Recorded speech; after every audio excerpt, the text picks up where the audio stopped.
లోకేష్ వరుసగా మీటింగులు జరుపుతున్నారు.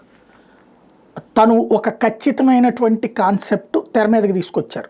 ఏంటయ్యా అంటే ఇక తనే భవిష్యత్ ముఖ్యమంత్రి అనేది ప్రొజెక్ట్ చేయడం ప్రారంభించారు. మొన్నటిదాకా పవన్ని హైలైట్ చేసి నారా లోకేష్ని డౌన్ ప్లే చేసినటువంటి పత్రికలు ఇప్పుడు క్రమంగా లోకేష్ని హైలైట్ చేయడం కూడా ప్రారంభించినాయి.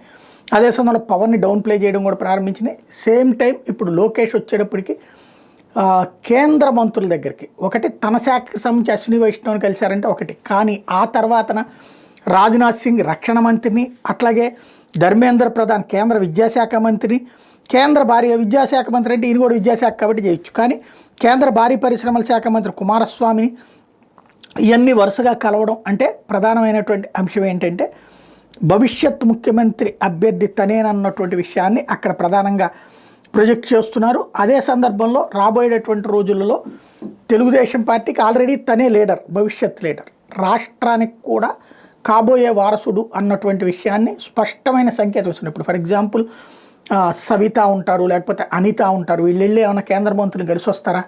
కలవరు కదా. పయ్యావులు కేసో కలుస్తుంటారు. కలిసినప్పుడు తను ఆర్థిక శాఖ సంబంధించినటువంటి అంశాలు ఆర్థిక మంత్రితో కలిసి వస్తుంటారు, లేదా దాని శాఖల దగ్గరికి వెళ్ళి డబ్బులు అంతే తప్పించి 10 మంది ఎంపీలను పట్టుకెళ్ళిపోయేసి కలిసి వివిధ అంశాల మీద ఉంటారంటే కాదు. వాళ్ళు మంత్రులకు సంబంధించినటువంటి వాళ్ళు రాష్ట్రానికి పరిమితం అవుతారు. ఏదన్నా మీటింగులు లాంటి వాటికి వెళ్ళడం వేరుగా ఉంటుంది. కానీ లోకేష్ ప్రత్యేకించి అపాయింట్మెంట్ తీసుకుని ఆయా మంత్రులతో కలవడం అంటే ఖచ్చితంగా రాబోయే రోజుల్లో తన ముద్ర ఏంటి అనేది సంకేతం ఇవ్వడం ఆరంభించారు.